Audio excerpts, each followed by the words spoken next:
Senhoras e senhores, moços e moças, meus caros amigos, louvado seja Deus nosso Pai, o Criador, e louvado seja Jesus, o nosso Mestre, que nos permite mais uma vez um encontro de paz, sob as bênçãos da doutrina espírita, nas terras de São José do Rio Preto, quando temos de novo a oportunidade de rever amizades que já se tornaram caras aos nossos sentimentos. Nesta noite, nós vamos falar sobre fragmentos da obra de André Luiz. Por que fragmentos da obra de André Luiz? Porque seria impossível numa palestra falar de uma só obra, que dirá de todas elas, né? Então nós vamos falar de uma ou de outra, abordando determinados aspectos. E as nossas considerações vão estar voltadas para o fato de que aquilo que André Luiz falou há 30, 40, 50 anos, a ciência hoje comprova, tá certo? Bom, antes é necessário uma rápida introdução para que a gente possa, de fato, abordar o assunto, né? O Dr. Hernani Guimarães Andrade, um célebre cientista brasileiro, ele, espírita, ele disse que as obras de André Luiz, psicografadas pelo médium Chico Xavier, futuramente seriam objeto de estudo e continuado nas mais importantes universidades do mundo, porque elas trazem a mais completa informação acerca da natureza humana e da vida do homem após a morte. Dr. Hernani desencarnou no ano de 2003, ele falou isso já faz muito tempo, né? E aquilo que ele disse, na atualidade, já está sendo confirmado, já está acontecendo. Pois bem, nessa introdução nós vamos falar que esta é a USP, ou melhor, a Faculdade de Medicina da USP, a Faculdade de Medicina da Universidade de São Paulo. Aqui, nesta faculdade, a matéria de disciplina, melhor dizendo, de medicina e espiritualidade, é matéria obrigatória. Quem faz o curso de medicina na USP tem como matéria obrigatória a disciplina de medicina e espiritualidade, coordenada pelo Dr. Sérgio Felipe Oliveira, né? E também em Minas Gerais, em Belo Horizonte, existem aí matérias para o curso de medicina vinculadas à espiritualidade, embora ela não tenha a obrigatoriedade da matéria ser cursada, como é o caso da USP. Pois bem, este é o Dr. Giancarlo Lucchetti. Dr. Giancarlo Lucchetti, ele publicou juntamente com outros colegas, né, da Universidade de Juiz de Fora, ele publicou numa revista científica internacional um artigo chamado Aspectos Cultural e Histórico da Glândula Pineal. Comparação entre a teoria fornecida pelo Espiritismo na década de 40, ou melhor, nos anos 1940, e as evidências científicas atuais. Pois bem, isso foi publicado em 2013 na obra Neurociência, ou melhor, Cartas da Neurociência. Cartas da Neurociência é uma revista de reputação internacional. Os trabalhos que são publicados lá passam por uma triagem, vamos dizer assim, bastante rigorosa, né? E quando o Dr. Giancarlo publicou na revista Cartas da Neurociência, ele simplesmente consagrou a entrada de André Luiz e Chico Xavier, uma das mais respeitadas bases de dados da literatura médica mundial. Porque lá, neste artigo, ele mostra que os estudos que André Luiz fez da glândula pineal, nas suas obras escritas em 1940, a medicina hoje, ou a ciência hoje, estava comprovando uma a uma, né? Pois bem, feita essa introdução, nós vamos nos reportar ao livro Nos Domínios da Mediunidade. Foi escrito no ano de 1954. No capítulo 9, Obsessão, André Luiz relata um caso de obsessão espiritual. E lá ele fala, né, da importância do tratamento médico e espiritual sendo feito de modo conjunto. Mas nós temos ideia de como era um tratamento desta ordem feito no ano de 1954, como que a medicina via os distúrbios psíquicos em 1954, ou melhor dizendo, na década de 50 do século passado. Via de regra, os distúrbios psíquicos eram tratados à base de eletrochoque. A pessoa era amarrada numa mesa e sofria ali intermitência de choques de voltagem diversa, porque acreditava-se que os choques provocados iriam fazer com que determinadas glândulas liberassem determinadas substâncias, e isto poderia restabelecer o equilíbrio psíquico para a pessoa. André Luiz diz nesta obra que, paralelamente ao tratamento médico, os casos de distúrbio mental, distúrbio psíquico, tinham que obrigatoriamente ter um acompanhamento espiritual. Porque, em regra, existem exceções, mas em regra, os distúrbios de ordem psíquica, eles estavam profundamente associados a perturbações de ordem espiritual. 1954, o tratamento era à base de eletrochoque. Bom, o tempo passou, hoje a medicina reconhece a obsessão espiritual como um estado de transe e de possessão. De modo que quando a medicina hoje, ou os médicos ligados à área, identificam um estado de transe ou de possessão, eles estão diante de uma obsessão espiritual e requer tratamento médico e também conjugado com tratamento espiritual. Pois bem, obsessão espiritual, a partir de 2006, está aparecendo no CID, o Código Internacional de Doenças, no item F44.3. Se pegarmos o Código Internacional de Doenças, de 2006 para cá, no item F44.3, nós vamos ver lá, obsessão espiritual, ou melhor, estado de transe de possessão. O que é estado de transe de possessão catalogado no CID? Estado de transe de possessão, diz o Código Internacional de Doenças, que são transtornos caracterizados por uma perda transitória da consciência e da sua própria identidade, associada a uma conservação do meio ambiente. Ou seja, a pessoa está com um transtorno onde se manifesta uma personalidade, que não é a dela, mas tem noção de onde está e do que fala. Diz o Código Internacional de Doenças que o estado de transe e de possessão só se caracterizam quando esses estados são involuntários e não desejados. Porque quando eles fazem parte do contexto cultural ou religioso, eles estão excluídos. Por exemplo, o médium espírita, que está aí na sua atividade, ele entra num estado de transe, né? Poderíamos dizer até que de possessão, entre aspas, por aqueles rápidos momentos em que ele dá passividade a uma entidade extremamente perturbadora e perturbada. Mas isso faz parte do contexto cultural religioso, não está catalogado no Código Internacional de Doenças, não faz parte, não se trata de uma patologia. O médium da Umbanda, quando recebe lá a sua entidade no terreiro, também está fora do contexto patológico, porque faz parte da cultura e da religião.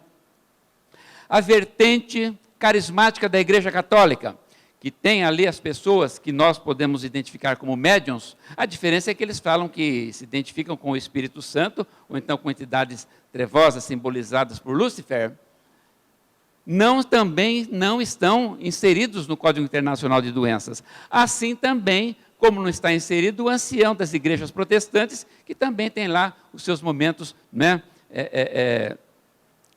transcendentes, vamos dizer assim.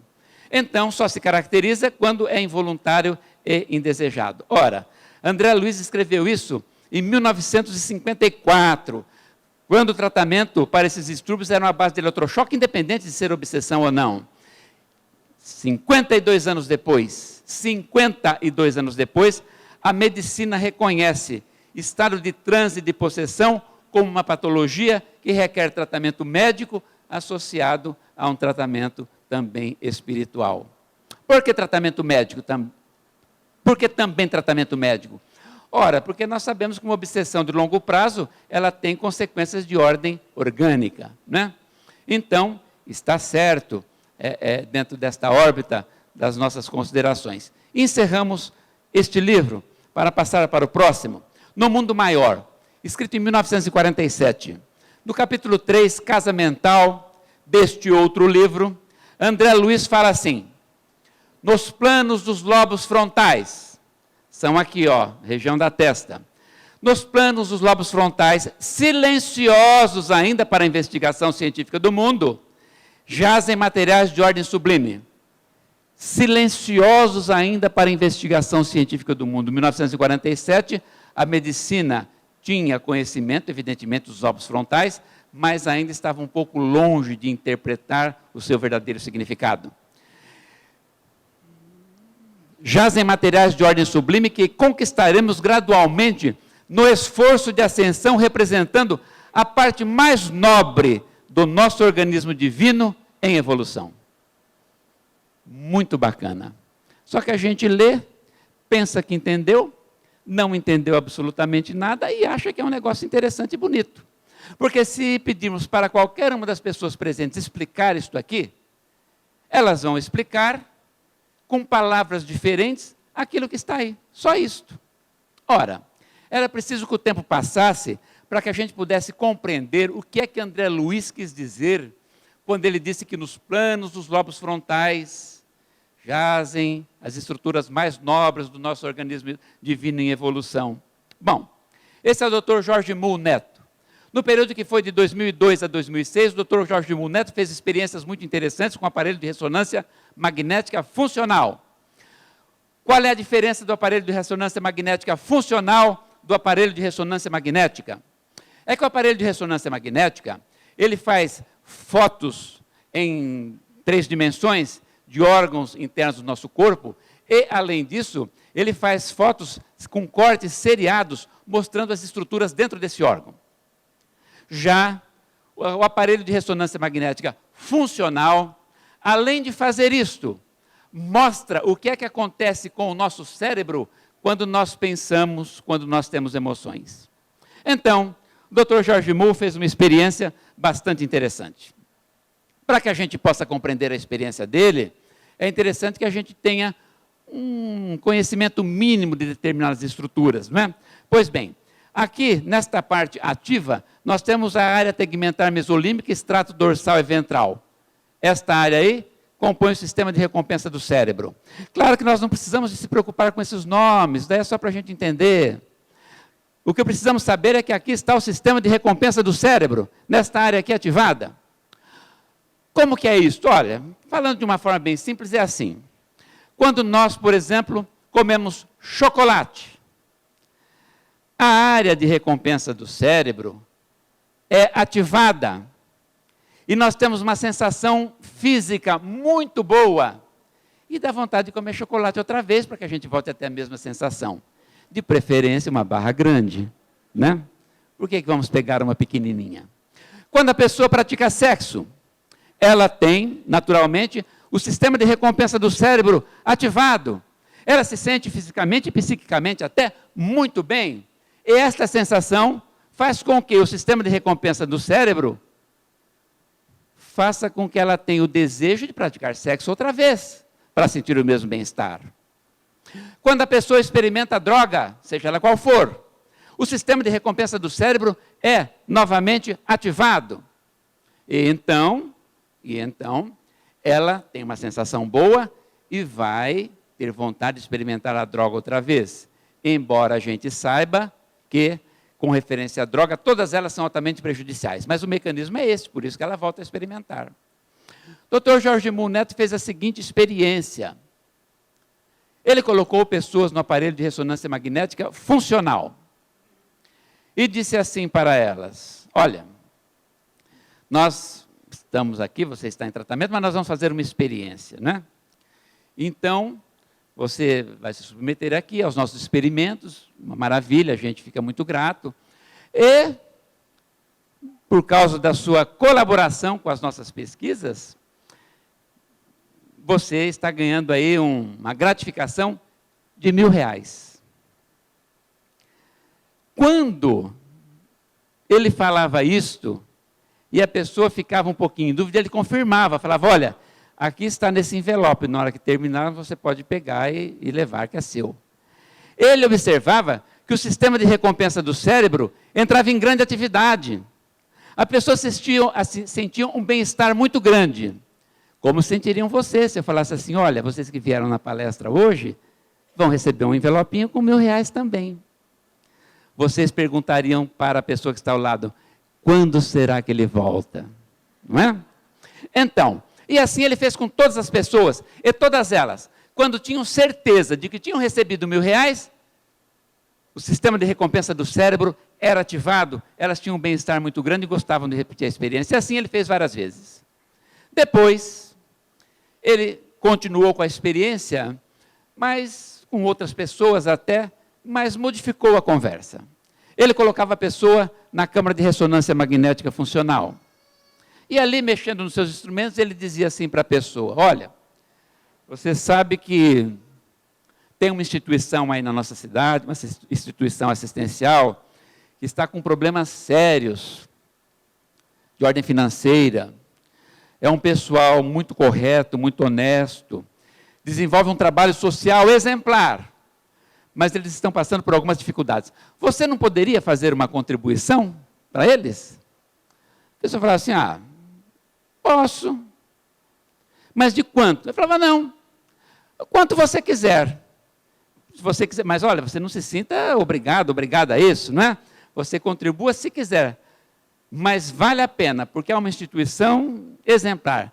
Quando a pessoa falava assim: não, eu vou contribuir, ele observava que a região dos lobos frontais passava a ser imensamente inundada por dopamina, e a pessoa então passava a ter uma sensação e um bem-estar de ordem física, além de psíquica, mas os registros deles eram físicos muito grande. E todas as vezes que ele repetiu a experiência, ele observou que quando a pessoa fazia a doação consciente, de boa vontade, os lobos frontais eram imensamente irrigados por dopamina e a pessoa tinha uma sensação de bem-estar muito grande. Diante dessa pesquisa, o Dr. George Mull considerou, nos seus postulados científicos, que o córtex pré-frontal anterior contém representações mentais baseadas em valores morais. E disse que lá é uma área que é vastamente estimulada quando a pessoa faz um sacrifício real para uma causa moral. E pelo que ele diz depois, eu acredito que ele deve ser católico, porque ele diz assim: é prazeroso, do ponto de vista físico, fazer o bem, e arrematou, é dando o que se recebe, fazendo uma alusão naturalmente a Francisco de Assis. Olha o que ele disse: é prazeroso, não do ponto de vista emocional, não do ponto de vista moral, não do ponto de vista espiritual. Ele é um cientista, ele fala que é prazeroso do ponto de vista físico fazer o bem. E em ciência, contra fatos não há argumentos. De modo que, em 1947, André Luiz diz: nos planos dos lobos frontais, desconhecidos ainda para a ciência do mundo, jazem materiais de ordem sublime, porque ali resiste a parte mais nobre do nosso organismo divino em evolução. 59 anos depois, o Dr. Jorge Mull Neto explicou o que é que André Luiz quis dizer com a sua experiência, pesquisando e detalhando o funcionamento dos lóbulos frontais ou pré-frontais na sua experiência, mostrando que André Luiz tem razão. Aí reside a parte mais nobre do nosso organismo divino em evolução, porque está diretamente relacionada com o bem. E aí a gente passa a compreender por que determinadas pessoas, como Chico Xavier, por exemplo, fazem o bem de uma forma prazerosa. Madre Teresa de Calcutá, é que eles estão já numa outra faixa de entendimento, né? Por certo, vivem com a área pré-frontal absolutamente irrigada de dopamina, de modo contínuo, e por isso é que estão sempre felizes, embora a gente veja uma situação que para nós não seria tão desejável, né? Mas estão sempre felizes, contentes, otimistas. Pois bem, encerramos mais este livro com esta observação focada na questão dos lobos frontais, né?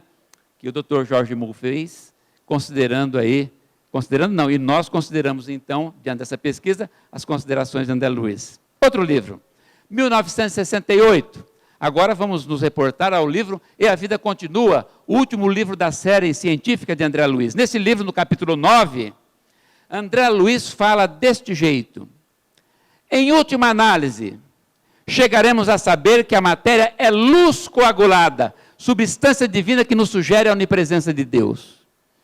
E aí a gente lê, acha interessante, e não pode pensar muito, porque se a gente pensar muito, a gente duvida. Porque ele fala que a matéria A matéria é luz coagulada. Nossos corpos são luz coagulada. Isto aqui é luz coagulada. A Gisele Bündchen é luz coagulada. Tom Cruise é luz coagulada, né? Substância divina que nos sugere a onipresença de Deus. O nosso automóvel também é. Vejam que Chico Xavier falou isso em 1968. Está longe. Só 11 anos depois, não, um ano depois, retificando, somente um ano depois é que o homem iria à Lua. Naquela época não se falava em internet, não tinha internet, né? Para ligar para São Paulo tinha que pedir a ligação de manhã para sair à tarde. Quem viveu essa época sabe. Naquela época, André Luiz disse que a matéria era luz coagulada. Enfim, os espíritas leram, aceitaram, considerando a seriedade do médium Chico Xavier, e o tempo passou. Bom, quase 7 anos depois, o Dr. Bob Tobin e Fred Wolf, da Universidade de Los Angeles, na Califórnia, fizeram uma experiência muito interessante que publicaram neste livro, isso em 1975, que foi traduzido para o português como Espaço, Tempo e Além. Nesse livro, Tobin e Wolf afirmam categoricamente que a matéria nada mais é do que luz capturada gravitacionalmente. Falaram a mesma coisa. Usaram palavras diferentes para falar a mesma coisa.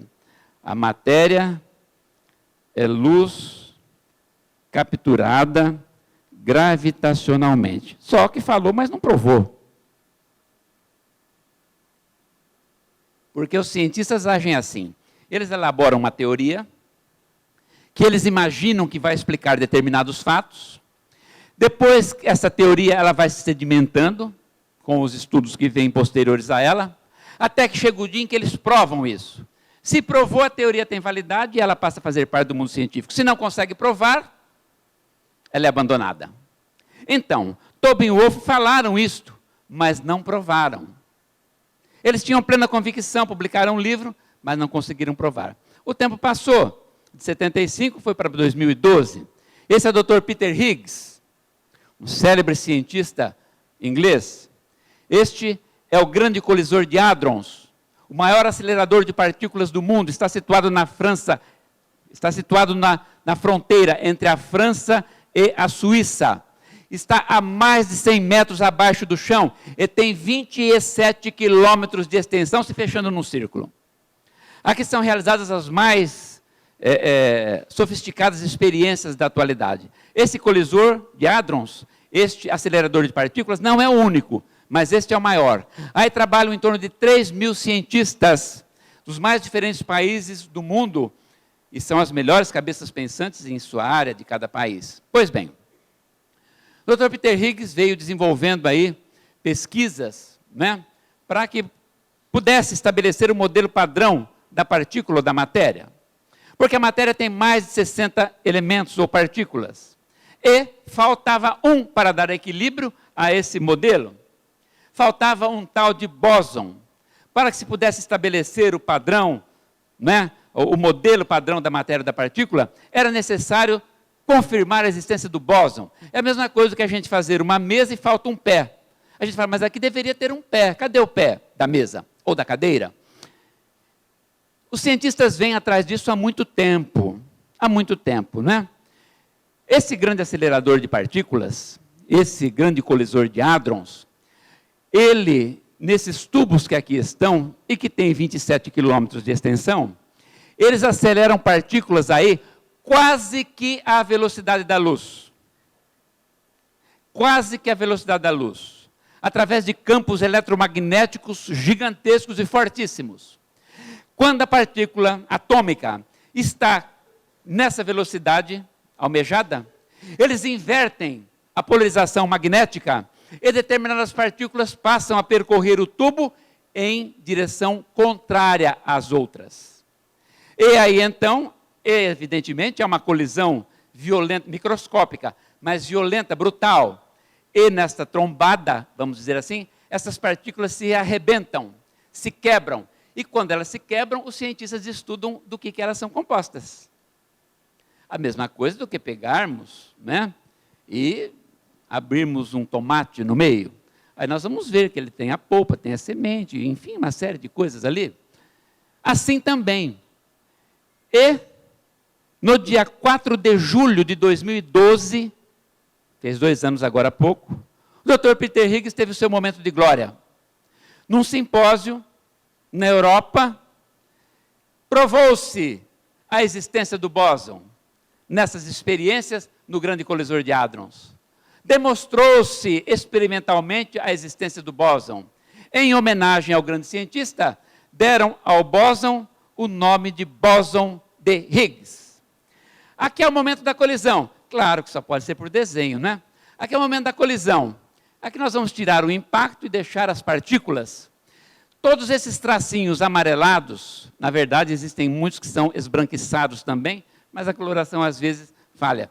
Todos esses traços aqui são os rastros deixados pela partícula, pelo fragmento da partícula, melhor dizendo. Os alaranjados e os azuis são os rastros deixados pelo bóson de Higgs, que foram identificados em chapas fotossensíveis. Então, o Dr. Peter Higgs teve o seu momento de glória e entrou para a história porque ele comprovou a existência do bóson que levou o seu nome. Muito bem. Agora, nós vamos devagar para que o nosso cérebro não derreta, para que a gente possa ver com calma. O que é o bóson de Higgs? O bóson de Higgs é um elemento que cria um campo de resistência que desacelera as partículas de energia abaixo da velocidade da luz. Essa desaceleração faz com que essa energia adquira massa. É energia, partículas, que estão quase que à velocidade da luz. Quando elas são desaceleradas pelo bóson de Higgs, essa desaceleração faz com que essa energia adquira massa. É assim que é criada a matéria. Isto aconteceu só uma vez no nosso universo conhecido, né? Foi quando... Por que eu falo nosso universo conhecido? Porque hoje não se fala mais em universo, fala-se em multiverso, em paraverso, uma série de coisas, porque não acredita-se que tenha só um universo. Então, isto aconteceu só uma vez quando se deu a criação do universo. Houve o Big Bang, que é contestado por muitos, mas também é valorizado por outros tantos. O Big Bang foi a grande explosão. Energia e luz em expansão. Mas ela sofreu uma desaceleração e aí então criou massa. É assim que se formou a matéria. Isso só se formou no princípio do universo. Pois bem, e a matéria que eles formaram aqui? Porque, olha, eles aceleraram as partículas, elas sofreram um impacto muito grande, tiveram uma desaceleração, adquiriram massa, confirmou a presença do bóson de Higgs, e essa matéria? Ela desapareceu segundos depois, porque se trata de uma experiência com partículas infinitesimais, né? Agora, a parte mais interessante vem aqui. O que é um fóton de luz? Fóton de luz, dizem os cientistas, que é uma radiação eletromagnética que ora se comporta como onda, ora se comporta como partícula. É onda ou é partícula? Nem eles se entendem. Nem os cientistas do mundo inteiro se entendem quanto a isso. E brigam para valer. Porque uns acham que é onda, outros acham que é partícula. Porque ora ela se comporta como onda, ora se comporta como partícula. Vamos considerar, para ficar fácil para o nosso entendimento, que ela se comporte como uma partícula. Se essa partícula de luz é desacelerada da sua velocidade, o que acontece? Adquire massa. De modo que André Luiz, em 1968, disse que a matéria é luz coagulada. 44 anos depois,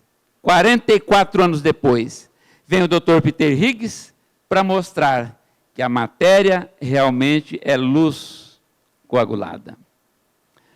Em 2012. Pois bem, terminamos mais este livro. E aqui quero fazer um pequeno parênteses. Talvez estejam pessoas na plateia que tenham conhecimentos de neurociência ou conhecimentos de física, e elas terão observado que eu abordei isto aqui de uma forma muito simples, além de resumida, superficial. É isto mesmo. Eu abordei tanto um assunto quanto outro, não só de forma resumida, mas muito superficial. Sabe por quê? Porque nós não estamos em nenhum congresso de neurociência nem de física. É uma palestra espírita. Abordei o suficiente para o nosso entendimento, correlacionando isso com a obra de André Luiz. Tá bom? Fecho o parêntese e vamos para o outro livro. Nosso Lar. 1944. Capítulo 31. André Luiz descreve assim: quando fomos atender 2 enfermeiros no pavilhão 11, escutei gritaria próxima. Fiz instintivo movimento de aproximação e Narcisa me disse: não prossiga, localizam-se ali os desequilibrados do sexo. O quadro seria extremamente doloroso para os seus olhos. Guarde essa emoção para mais tarde. O que é que André Luiz viu próximo ao pavilhão 11? Depois do Nosso Lar, ele escreveu mais 12 obras. 12. Uma delas, inclusive, intitulada Sexo e Destino. Mas em nenhuma delas, 12 obras de caráter científico, porque teve outras, mas em nenhuma delas ele falou que viu perto do pavilhão 11. Ou vocês acham que ele não foi lá ver depois? Claro que foi. Ele não poderia ir ver naquele momento. Ele estava começando em Nosso Lar. Mas depois que adquiriu toda uma estrutura, é claro que ele foi ver. Só que ele não contou o que viu. Décadas depois, não contou o que viu. Escreveu 12 livros, e nenhum deles falou que ele viu próximo ao pavilhão 11. Daí a gente chega à conclusão de que André Luiz, mesmo quando não quer dizer nada, diz muita coisa. Porque se ele tocou no assunto e depois não falou nada, a gente tem que tomar cuidado e prestar atenção. 60 anos depois, estamos no ano de 2004. No ano de 2004, a internet está na casa de quase todo mundo. Isso já há 10 anos. Mas naquela época, em 2004, para a gente se reportar a um período, né, a um número redondo, a internet já estava na casa da grande maioria dos brasileiros. Pois bem, a internet é tudo de bom. A internet tem tudo de bom. A internet soluciona praticamente todos os problemas. A gente paga a conta, assiste filme, vê futebol, vê um acontecimento ao vivo que está acontecendo no Japão. Vê o que quiser ver. Como se não bastasse, qualquer coisa que a pessoa digita no Google, ali ela tem mais uma centena de informações. E se ela não se limitar só ao português, se ela souber inglês, isto aumenta 30%, 40%, 50%. E mais, as informações, todas elas, podem ser vistas, né, em fotos, em imagens, textos admiráveis, clipes. Então a internet traz tudo, inclusive aquilo que não deveria trazer. Porque a internet traz aquilo que nós não deveríamos ver. Já que André Luiz não contou, é sinal de que a gente não deveria ver. Porque a internet traz o vício pornográfico. A internet traz a pornografia. E a pornografia é um vício como outro qualquer. Na internet, as pessoas podem ver cenas de sexo explícito da mais rasteira e mais perversa ordem. Coisas inimagináveis, bestializadas e que viciam. Porque a pessoa, quando ela vê, ela naturalmente emite uma onda mental. Porque sempre nós estamos emitindo uma onda mental. Mas essa onda mental vai ser captada sempre por aqueles que se afinizam com ela. Todos que estão aqui na palestra se afinizam com a nossa onda mental, porque senão não estava na palestra, nem tinha vindo ao centro. né? Por aí vai. Enfim, a pessoa então emite uma vibração que é captada por aqueles que estão na mesma faixa. E aí então essas entidades que têm distúrbios comportamentais na órbita sexual são atraídas pelo pensamento da pessoa e passam a estar com ela. E aí então o sujeito recebe um clipe no seu lugar de trabalho, ele dá uma olhadinha, amanhã ele recebe outro, né? Aí ele chega, já vai dar uma olhada para ver se tem mais algum outro, aí todo dia ele olha a cena pornográfica, aí ele faz uma cópia e leva para casa, porque afinal de contas tem o sábado e o domingo e ele não vai trabalhar, né? Enfim, ele começa a ter uma dependência que afeta a sua vida conjugal, porque de uma certa forma, o fato de ver cria uma certa satisfação. E então a pessoa muda ligeiramente o comportamento sexual. Por outro lado, essa mudança também é estimulada porque nesse fato de ver há uma retroalimentação de ordem espiritual. O espírito ou espírito não come feijoada, não come uma boa bacalhoada, não come uma boa pizza, nada disso. Ele se alimenta de vibrações. E ele se alimenta das vibrações que a pessoa emite quando está vendo a cena inadequada. E então há um processo de retroalimentação. O espírito quer ver, a pessoa quer ver, fica naquela simbiose.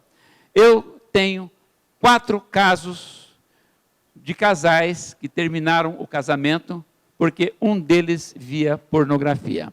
3 homens, no caso, e uma mulher.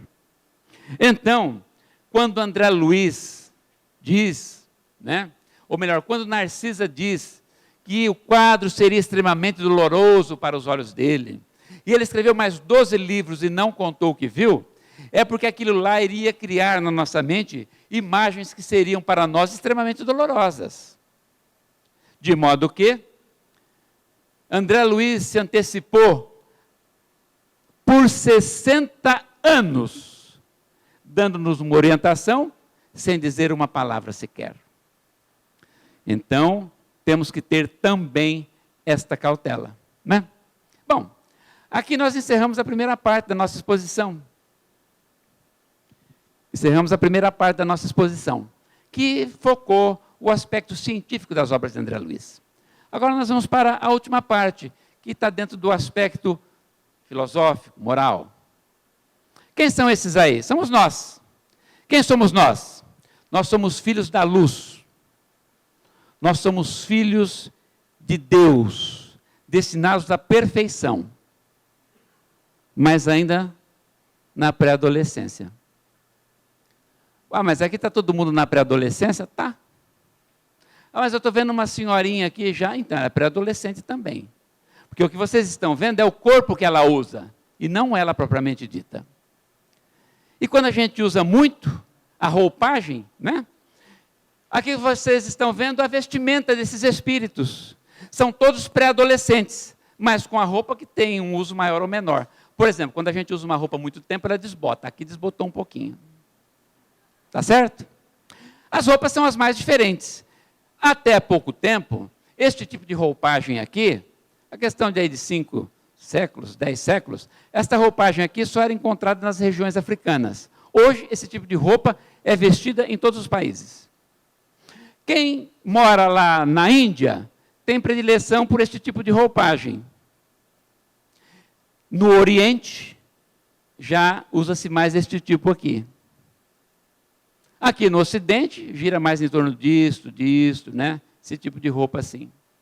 Mas são pré-adolescentes? São pré-adolescentes, sim. Mas como? Olha, a adolescência, fazendo aqui um breve resuminho, só para a gente entender, existem várias classificações. Nós vamos falar a que fica mais fácil para nós e que é mais objetiva para o nosso entendimento. Adolescência se divide em pré-adolescência, adolescência intermediária e adolescência tardia. A pré-adolescência vai aí dos 10 aos 12 anos. A adolescência intermediária dos 12 aos 14 ou 16. E a adolescência tardia dos 16, 17 aos 21. Não existe uma idade fixa, existe aí uma maleabilidade nesses extremos. Então, se eu estou dizendo que são todos pré-adolescentes, significa dizer que é uma turma que está aí na faixa dos 10, 12 anos no máximo, né? Mas como assim? São pré-adolescentes. E o pré-adolescente não tem experiência, o pré-adolescente não tem maturidade, o pré-adolescente não tem muito juízo.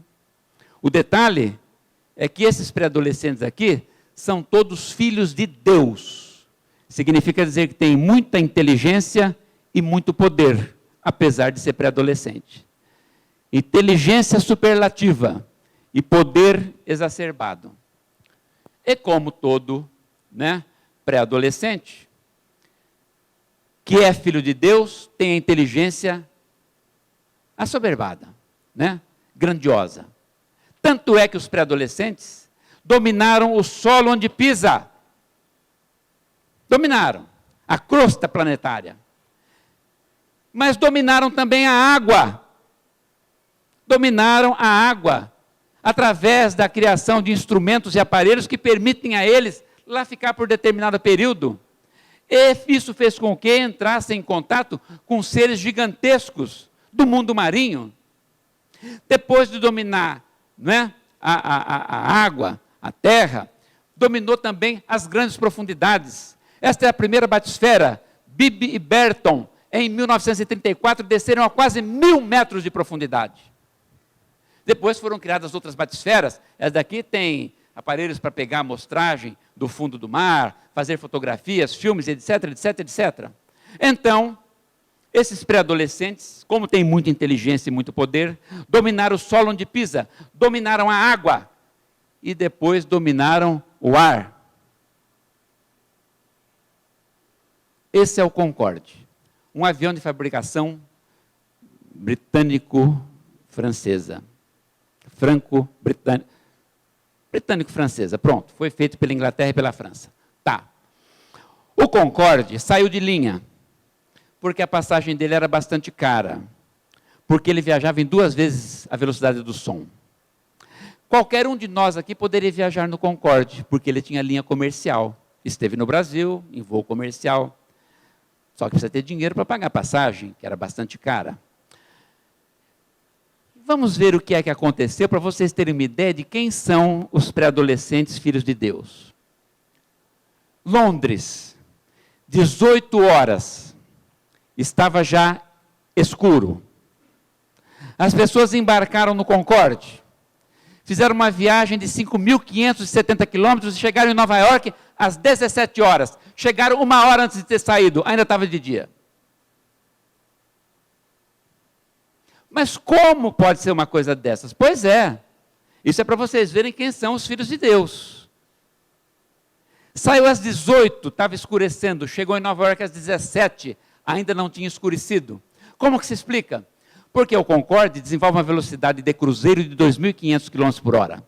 Qualquer um dos senhores e das senhoras que pegar um jato aqui em Rio Preto ou em São Paulo, com destino a Nova York, Amsterdã, Londres, Paris, Hong Kong, vai desenvolver uma velocidade de cruzeiro variando de 800 a 900 km por hora. 800 a 900 km por hora, só. O Concorde, velocidade de cruzeiro, 2.500. Acontece que o voo durou 4 horas, mas o fuso horário entre Londres e Nova York tem uma diferença de 5.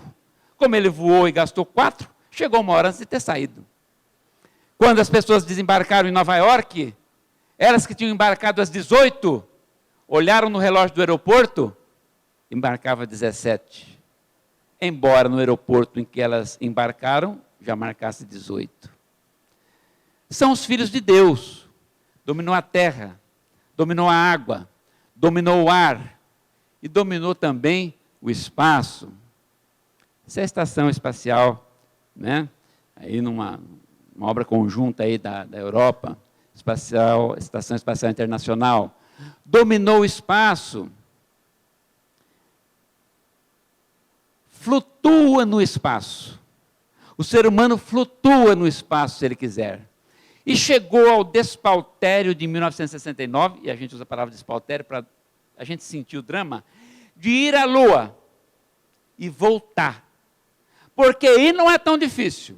Você está no seu habitat, você está no seu planeta, você conhece aqui a sua gravidade, a pressão atmosférica, a grossura da camada atmosférica, a força centrífuga que você tem que usar no foguete para que saia da órbita terrena, que tem que ser superior a 11,2 km por segundo, porque senão fica preso na órbita da Terra.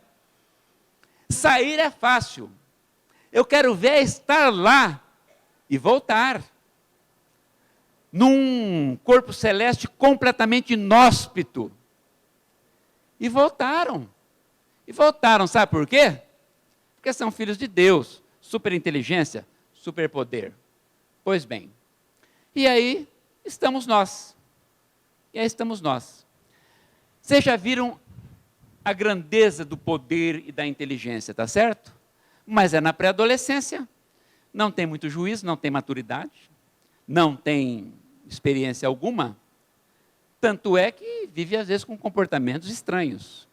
Com toda essa inteligência, com todo esse poder, se alguém buzinar atrás de você no trânsito, nem fala nada. Porque senão pode sair briga, pode sair até morte. Porque são pré-adolescentes, não tem maturidade, enguiça por qualquer coisa, briga por qualquer coisa, xinga, fala tudo quanto é nome, coisas absurdas. Vai para as vias de fato. E hoje não são mais os homens, as mulheres também estão ficando desse jeito. Não é? A gente vê brigas em escolas, as meninas uma baixa o porrete na outra, uma coisa medonha. Não é?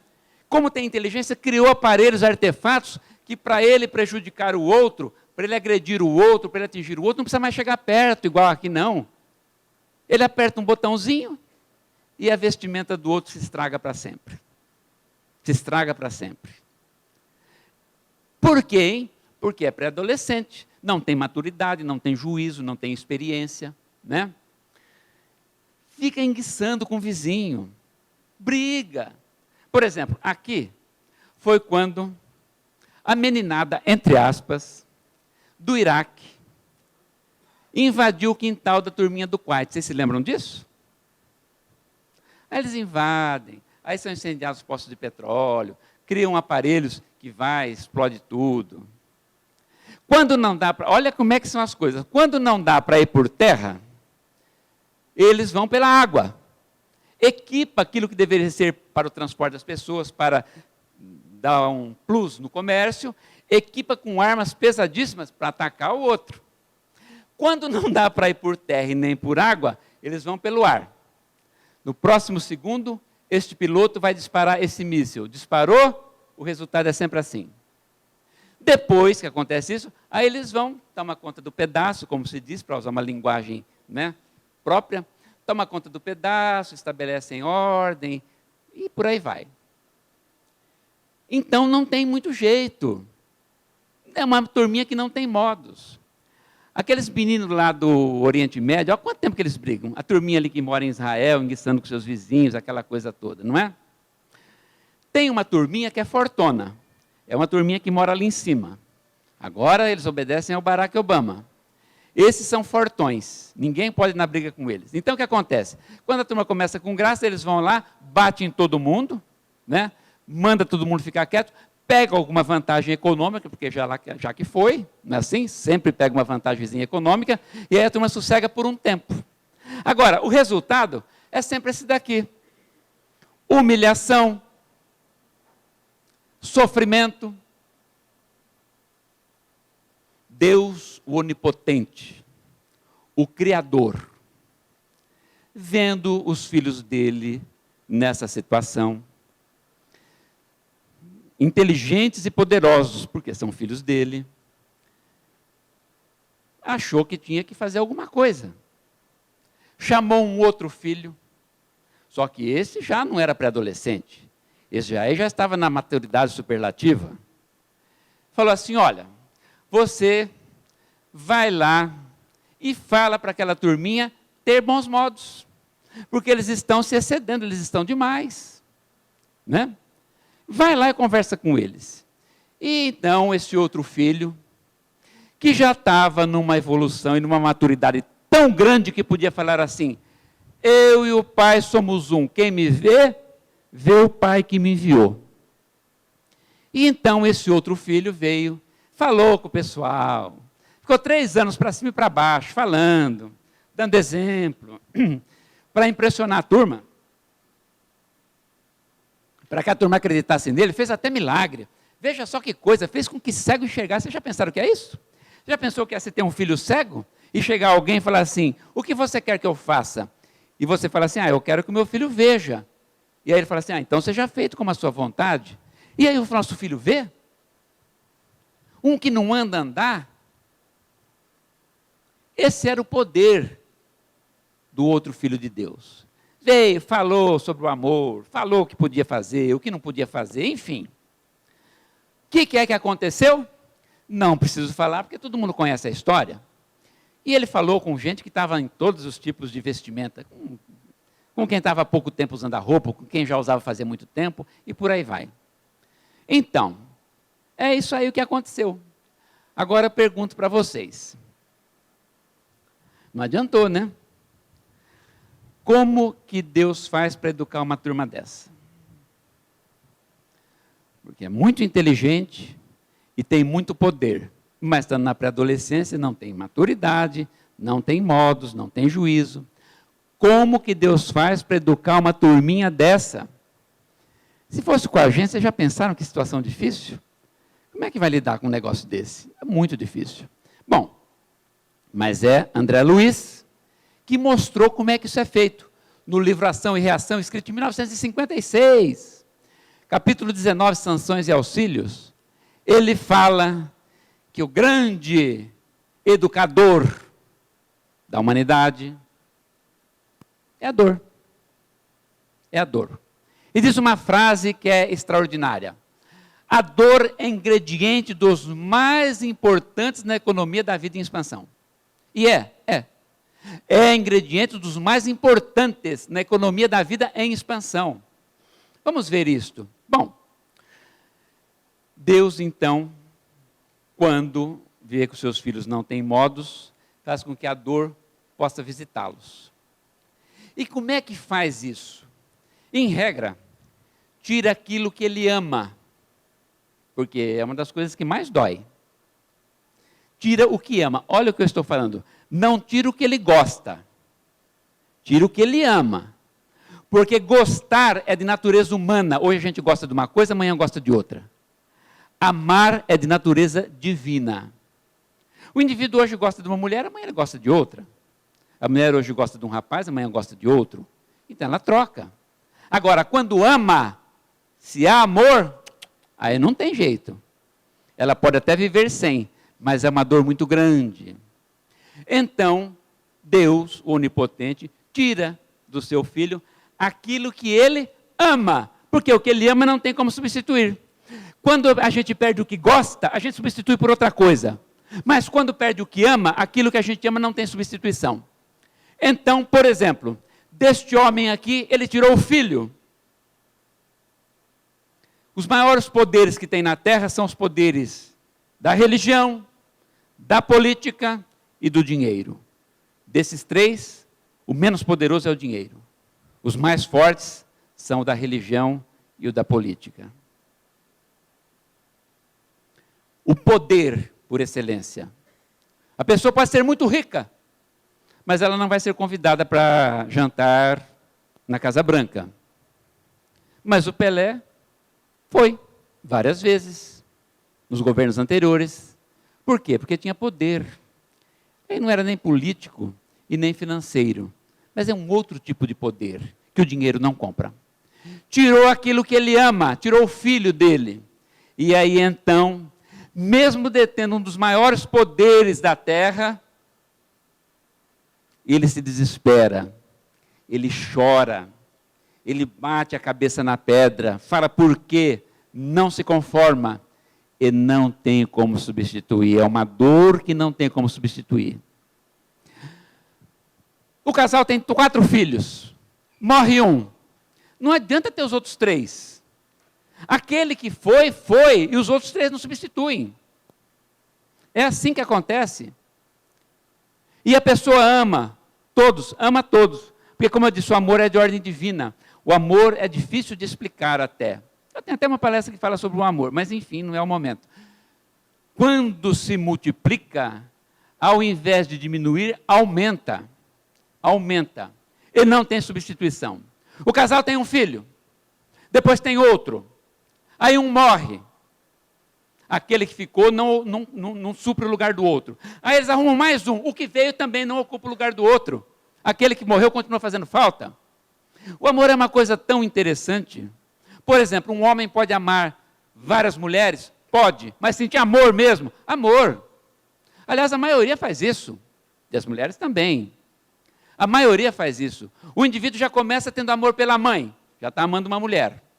Depois, ele vê uma moça que ele acha bonita, gosta, tem afinidade, casa-se com ela, está amando já a segunda. Nasce uma filhinha, ele já ama 3 mulheres. Nasce mais uma, ele ama 4 mulheres. Qualquer uma que faltar não é substituída pelas outras que ficaram. Aquela que faltar, vai fazer falta e nada ocupa o lugar dela. E aí então ele sente uma dor que não tem como. Assim também, a mulher ama vários homens. Começa pelo pai, é a mesma história, depois é o marido, os filhos. Se faltar um, homens de grande poder econômico, mostrei um do poder religioso, poder econômico, aqueles que em Wall Street dominam a bolsa, que influencia o mundo inteiro. Quando é tirado alguma coisa que eles amam, sai até correndo na chuva de forma desesperada. Às vezes, Deus não tira, aquilo que é amado não desaparece, simplesmente a pessoa não pode ter. Esta moça, por exemplo, o grande amor da vida dela, por circunstâncias do destino, não poderá nunca estar ao seu lado, e ela realmente ama. Então ela chora, vê o seu amor todo dia, e não pode se aproximar dele, isto dói. Isto dói. Essa daqui não está perdendo nada, mas ela está aí acometida por um câncer, que já diagnosticado pelo médico, estabeleceu um período de vida para ela de 2 meses, 2 meses e meio no máximo. E ela chora, porque ela vai embora. E ela tem o filho, tem os filhos, tem os netos, tem o marido. E ela não tem isso sendo tirado dela. Desculpa. Mas ela não poderá ficar com isso.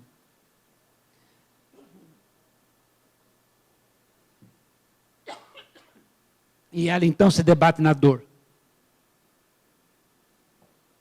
É assim que acontece. Ora, André Luiz, ficou ruim, hein? André Luiz fala que tem 3 tipos de dor. Desculpa. Fala que tem 3 tipos de dor. A dor evolução. Qual é a dor evolução? É aquela dor que vem de fora para dentro. É a dor que vem de fora para dentro, não tem como a gente escapar dela, né? Não tem como. Por exemplo, ela já começa no reino vegetal, viu, gente? Mas nós não vamos aqui entrar nisso, vamos falar do animal para frente. Este cavalo está apanhando desse carroceiro desalmado porque ele escorregou na lama. Então ele passa aqui hoje, é um lugar que é lamacento, ele escorrega, cai e apanha. Amanhã ele escorrega, cai e apanha. E quando apanha, dói, vocês sabem disso. Aí ele passa outra semana, escorrega, cai e apanha. Aí ele começa, o cavalo, a ver que ele tem que andar com cuidado lá, para não escorregar e não cair, porque senão ele apanha. Quem demonstrou isso cientificamente foi um cientista russo chamado Pavlov. E ele estabeleceu os reflexos condicionados que levaram seu nome. Reflexos condicionados de Pavlov. Então, a dor está ensinando o cavalo a prestar atenção e não escorregar mais. Né? Se vocês digitarem no Google, reflexo condicionado de Pavlov, vai ser interessante. Não podemos explicar aqui, porque senão a palestra não acaba. Mas é isso que acontece. É a dor que vem de fora para dentro. O cavalo está progredindo. Né? Aqui, por exemplo, parece que é uma mocinha, não sei se é uma moça ou se é um rapaz, parece ser uma moça, né? Andando de moto, costurando os carros. Levou aí uma situação de que não pôde se equilibrar, caiu, se esfolou toda. Tomara que não tenha quebrado nada. Mas só a esfolada já não é muito bom. Por quê? Vocês sabem o que é pior do que uma esfolada no asfalto? Não? É uma esfolada no asfalto quente. Aí é difícil. E o que é pior do que uma esfolada no asfalto quente? Aquele que socorre a gente passar mertiolate em cima. Então, doeu. É claro que doeu. A dor que vem de fora para dentro. O que essa dor ensinou para ela? Que ela tem que ter calma, que ela tem que ter paciência. Vocês podem ter certeza que durante o mês seguinte, ela andou devagar. Depois ela começa de novo. Porque a gente nunca aprende na primeira, né? Ela começa de novo. É igual acidente de trânsito em rodovia. Você vai com o seu carro na velocidade de 120, 130, mais ou menos. Aí você passa por um acidente e vê uma pessoa que morreu e está no volante. O restante da viagem você vai a 80, 90. Aí depois que passa uma semana que aquela imagem sai da sua cabeça, você volta para 130 de novo, né? Então, o que é que a dor evolução está ensinando para ela? A dor evolução está ensinando para ela a ter paciência, a ter prudência, a ser comedida, a não ser apressada. E assim ela vai aprendendo. Mas não é só a dor no aspecto mais bruto, físico, não. Sandra Brea, turma aqui que tem mais de 50, lembra dela. Uma das mulheres mais bonitas, uma atriz culta, falava vários idiomas.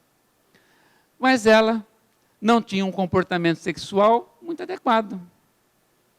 E aí, então, adquiriu a AIDS. Ela precisava da AIDS? Não.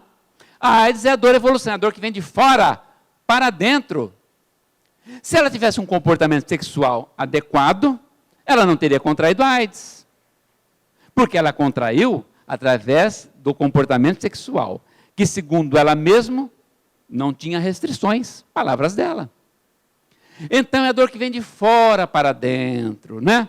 O espírito dela, por certo, sofrendo tudo isto, aprendeu a ter, assim esperamos, um comportamento mais adequado nos seus momentos de intimidade máxima. Bom, então é a dor evolução, é a dor que vem de fora para dentro. Dessa daí não tem como a gente escapar. Não tem. Aí vem a dor expiação. Qual é a dor expiação? É aquela que vem de dentro para fora. Essa também não tem como escapar. Porque ela está relacionada com o nosso passado espiritual. Né? Um exemplo. Ixi.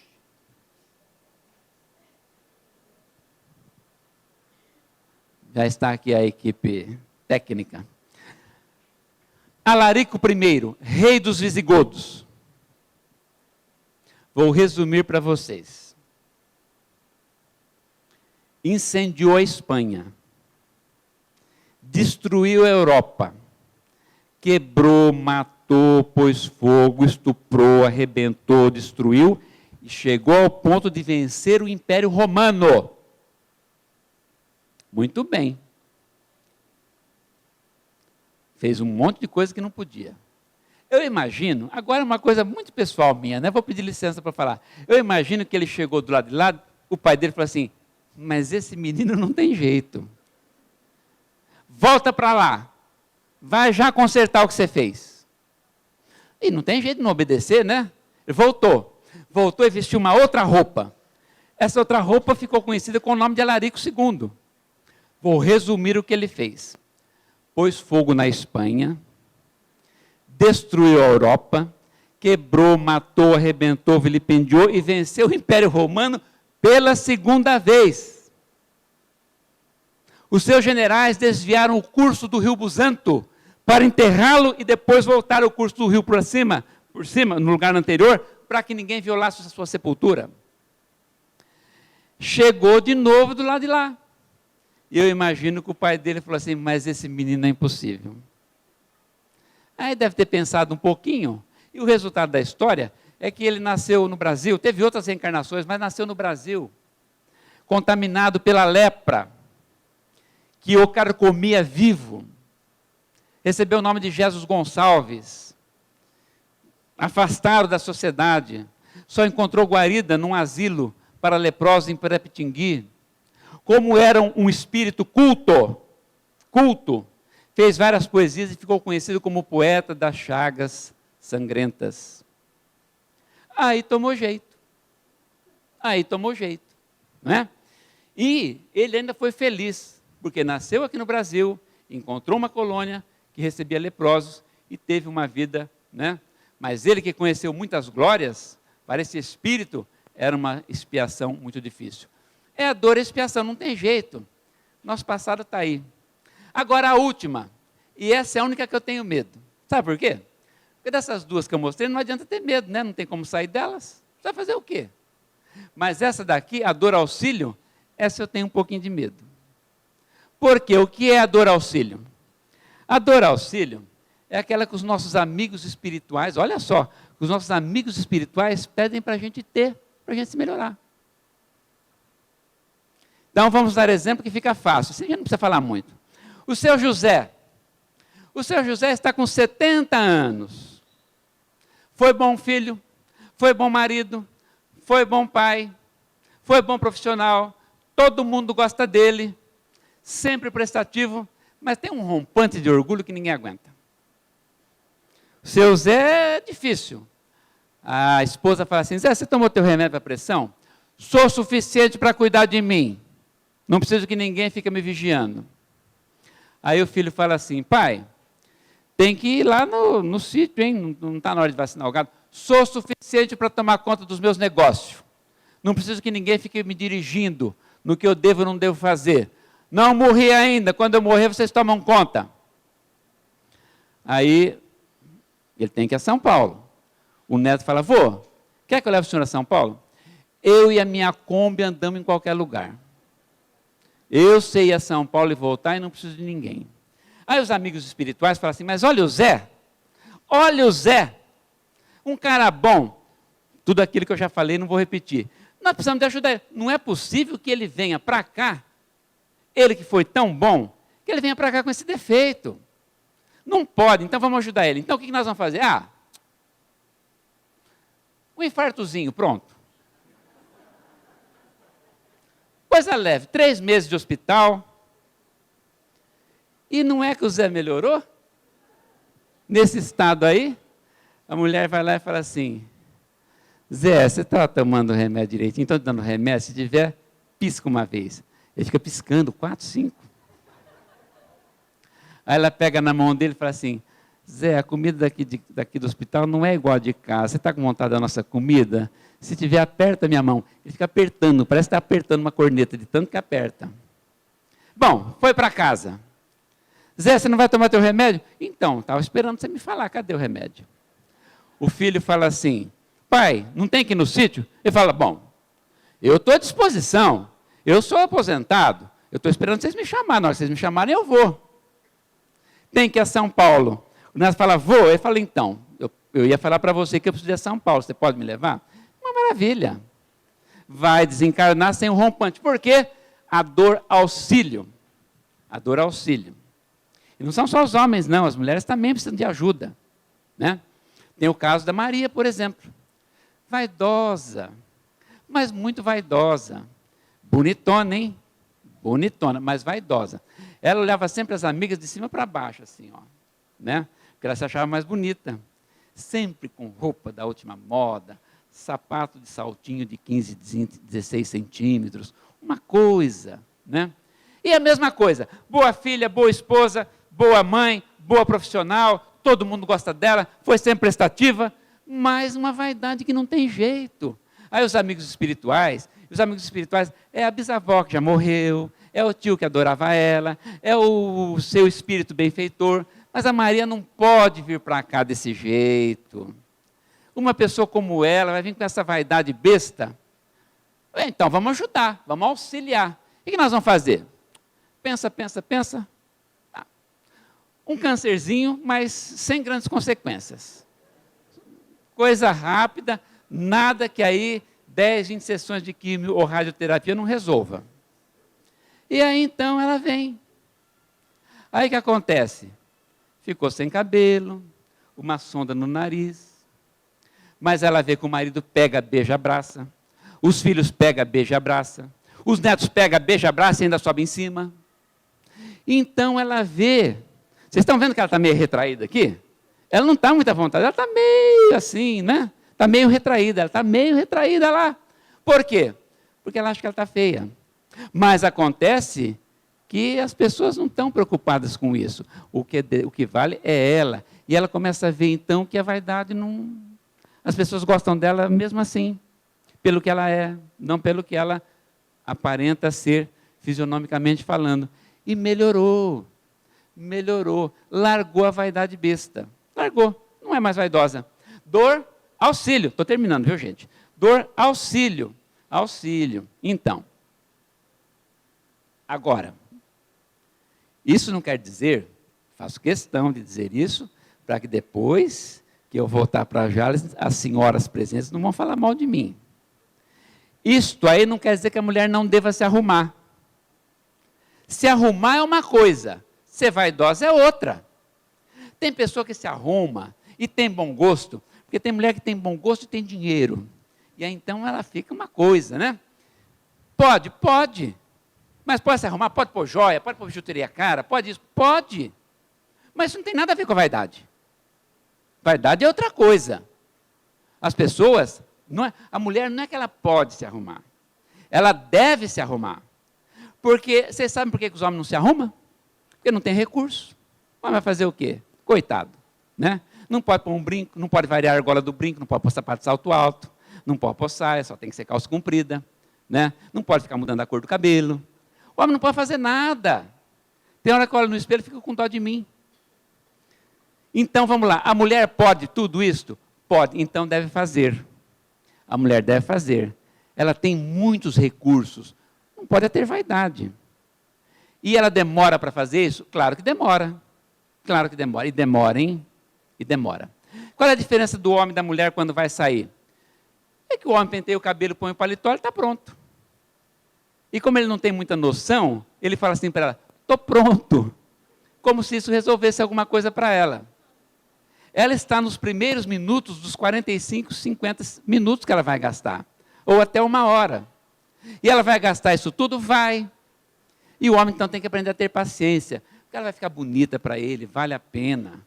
Ele não pode fazer muita coisa, mas ela pode. Pode mudar o tamanho do cabelo, ele não pode fazer nada disso. Não pode pôr pulseirinha, não pode nada. Mas ela pode, então tem que se arrumar. E ele tem que aprender a esperar. Tem que aprender a esperar. Porque a mulher tem recursos e ela fica realmente mais bonita. Agora, eu não entendo, porque os homens têm a seguinte mania. Eles penteiam o cabelo, põem o paletó e falam, estou pronto. Aí vê que não resolve nada. Aí ele pega a chave do carro e passa na frente dela, para lá e para cá com a chave do carro. Ele pensa que resolve, mas não resolve também. Aí ele diz assim, estou esperando no sofá. Ele passa os 400 canais da TV paga, um atrás do outro, pá. Não resolve. Aí ele fala assim, vou esperar no carro. Olha que falta de inteligência. Vai ficar lá no carro, ele acha que isso aí resolve? Não resolve. Não resolve. Então tem que aprender a esperar, porque se não aprender a esperar, sabe o que vai acontecer?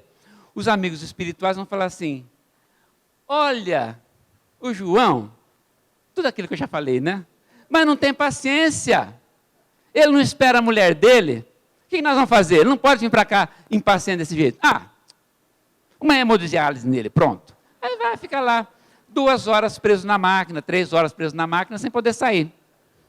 Então, esta dor auxílio aqui, preste atenção, dessa nós podemos nos livrar. Se a gente se livrar do orgulho, a gente se livra do infarto. Pode ser assim? Pode. Se a gente se livrar da vaidade, a gente pode se livrar de um câncer, que não vai nos levar para o outro lado, mas vai dar dor, vai judiar. Se a gente aprender a ter paciência, a gente não precisa da hemodiálise. E para ninguém achar que eu estou exagerando, eu vou colocar a frase como André Luiz fala. É assim que, pela intercessão de amigos devotados, a nossa felicidade é a nossa vitória, recebemos a bênção de prolongadas e dolorosas enfermidades. O infarte. Naquela época não se falava infarto. Em 1956 se falava infarte. O infarte, a trombose, a hemiplegia, o câncer penosamente suportado, a senilidade prematura e outras calamidades da vida orgânica constituem, por vezes, dores auxílio, para que a alma se recupere de certos enganos. André Luiz fala isso desde 1956. A dor é ingrediente dos mais importantes da economia da vida. Por isso mesmo, nesta noite, nós podemos dizer todos juntos assim, salve André Luiz, nós os espíritas, que precisamos estudar as suas obras psicografadas por Chico Xavier, para compreender as lições de Allan Kardec e as leis de Jesus nosso Senhor. Nesta noite te saudamos e te glorificamos para sempre, assim seja. Muito obrigado.